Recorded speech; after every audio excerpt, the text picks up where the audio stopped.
وهذا عودكم جاهز، عود الجنوب تايلاند الغابات، ما شاء الله تبارك الرحمن. نبخر هني عشان نشرح لكم العود شلون صاير. اول شيء ناخذ لنا كسيره من العود الطيبه، الكسره هذه ما شاء الله مستواها زين.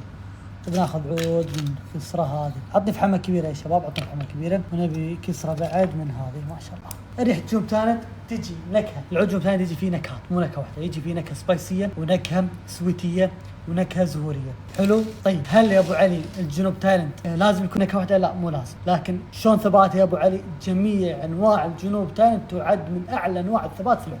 الجنوب تايلاند قارب جدا من العود الماليزي اللي شبهت ببعض النكهه، كسر فيها نكهات البراتشين والكاوياي، وهذه كانت رزق من الله سبحانه وتعالى لي، طلعتهم اللي انا متاكد منهم وخليتهم على جنب وجبت لكم الجنوب تايلاند. العود الثاني راح يكون عليه عرض ان شاء الله في الايام القادمه باذن الله الواحد الحين. العود فاخر ما شاء الله تبارك الرحمن، نكهه طيبه، جوده طيبه، وسعر طيب. يعني اتوقع حاليا جنوب تايلاند بهالاسعار ما تلقى، اتوقع العود مشارينه مع 3 انواع جنوب تايلاند وبكميات كبيره، يمكن يعني فوق 12-16 كيلو كل عود على حده. ما نبي نطول عليكم الكلام، العود حاليا بحط لكم الرابط الموقع، الكميه تقريبا كيلو وشوي. السعر راح يكون 3 تولات 36 جرام ب 65 دينار كويتي شامل التوصيل، الشحن والضريبه وكل شيء، يوصلك لباب بيتك ما تدفع عليه دينار واحد. وباذن الله باذن الله باذن الله انك تستمتع بهذا الرائحه. الجوده اللي قدامكم تستحق انك تقتني هذا العود استخداما او تبي تخليه عندك اذا ما بغيت تستخدمه.